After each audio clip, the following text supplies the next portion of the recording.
Hello friends, welcome to our channel.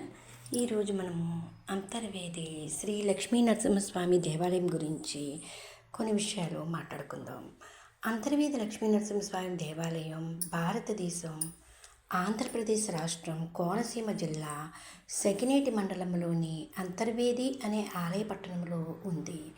ఈ ఆలయం బంగాళాఖాతం గోదావరి నదికి ఉపనదిగా ఉన్న వశిష్ఠ గోదావరి కలిసే ప్రదేశంలో ఉంది. అంతర్వేది లక్ష్మీ నరసింహస్వామి దేవాలయం దక్షిణ కాశీగా ప్రసిద్ధి చెందింది. ఈ క్షేత్రం ఆంధ్రప్రదేశ్లోని కోనసీమ జిల్లాలోని ఒక ముఖ్యమైన పుణ్యక్షేత్రం. ఇది తూర్పు తీరంలోని అత్యంత అంతర్గత భాగంలో ఉంది. హిందూ పురాణాల ప్రకారము 7 గొప్ప ఋషుల్లో ఒకరైన ప్రసిద్ధ మహర్షి వశిష్ఠుడు ఈ నదిని తీసుకువచ్చాడని చెబుతారు.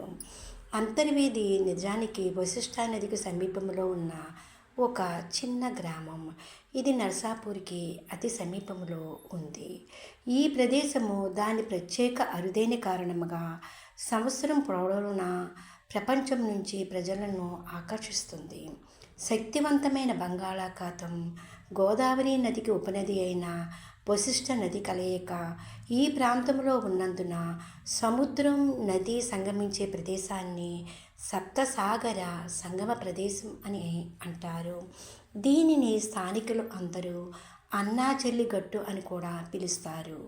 ఈ ప్రాంతంలోని నీరు ఆశ్చర్యకరంగా తీపిగా, చల్లగా, ఆహ్లాదకరంగా, ఉప్పగా ఉండే సముద్రపు నీటిలా కాకుండా చాలామంది భక్తులు దీనిని ప్రసాదం రూపంలో సేవిస్తారు.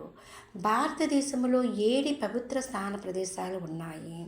ఈ ప్రదేశంలో వాటిని ఒకటి పురాణాల ప్రకారం క్షీరసాగర మథనం త్రేతాయుగ ఘట్టం ఇక్కడ జరిగిందని నమ్ముతారు.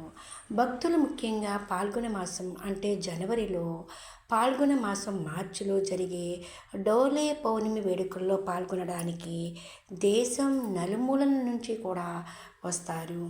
ఆ సమయంలో స్వామివారికి పంచామృత అభిషేకం చేసి పూజిస్తారు.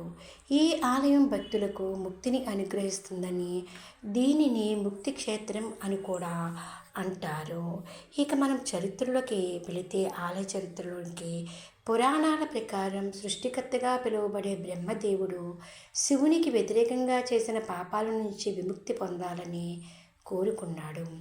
ఈ కారణంగా అతను రుద్రయాగం నిర్వహించడానికి ఈ స్థలాన్ని వేదికలాగా సిద్ధం చేశాడు. అందుకే దీనికి అంతర్వేది అని పేరు వచ్చింది. బ్రహ్మదేవుడు రుద్రయాగంలో భాగంగా నీలకంఠేశ్వరుని విగ్రహాన్ని అక్కడ ప్రతిష్ఠించాడు. దీనికి ముందు వశిష్ఠ మహర్షి ఇక్కడ గోదావరి నది శాఖను సృష్టించి దానిపై ఆశ్రమాన్ని స్థాపించాడు. తరువాత హిరణ్యాక్షుని కుమారుడైన రక్తవిలోచనుడు శివుడిని ప్రసన్నం చేసుకోవడానికి వశిష్ఠానది ఒడ్డున 10,000 సంవత్సరాల పైగా తపస్సు ఆచరించాడట. భగవంతుడు రక్తవిలోచన తపస్సుకు సంతోషించి అతనిని ఒక కోరికతో అనుగ్రహించాడు. రక్తవిలోచనకు చాలా అసాధారణమైన కోరిక ఉండేది. యుద్ధములో తన శరీరం నుంచి నేలపై పడే రక్తపు బిందువు వల్ల తడిసిన ఇసుక రేణువుల సంఖ్య తనంత బలము శక్తితో సమాన సంఖ్యలో రాక్షసులను ఉత్పత్తి చేయాలని, వారు తనకు సహాయం చేసే విధంగా వరం కోరుతాడు. ఈ వర గర్భంతో లోకకంటకుడై రక్తావలోచనుడు యజ్ఞయాగాలు చేసే బ్రాహ్మణులను, గోవులను హింసించేవాడు.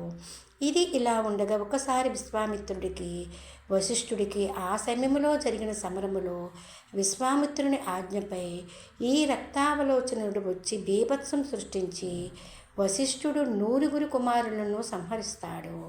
తన కుమారులు హత్యకు గురైనప్పుడు బ్రహ్మలోకంలో ఉన్న వశిష్ఠ మహర్షి తన ఆశ్రమానికి తిరిగి వచ్చి నరసింహస్వామి అనుగ్రహం కోసం ప్రార్థించాడు.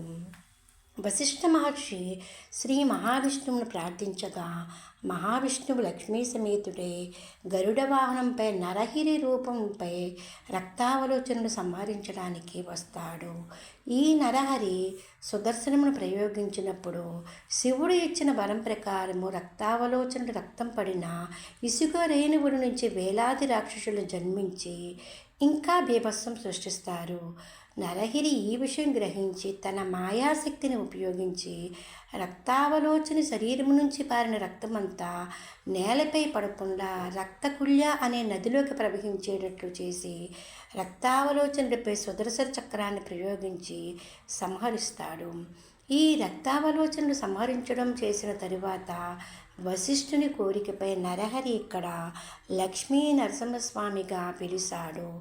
ఈ రక్తకుల్యలోనే శ్రీ మహావిష్ణువు అసురును సంహరించిన తన చక్రాయుధాన్ని శుభ్రపరుచుకున్నాడని పురాణాలు చెబుతున్నాయి. ఈ రక్తకుల్యలో పవిత్ర స్నానం చేస్తే సర్వపాపాలు పోతాయని చెబుతారు. ఇవండి అంతర్వేది లక్ష్మీ నరసింహస్వామి గురించి కొన్ని ముఖ్యమైన విషయాలు.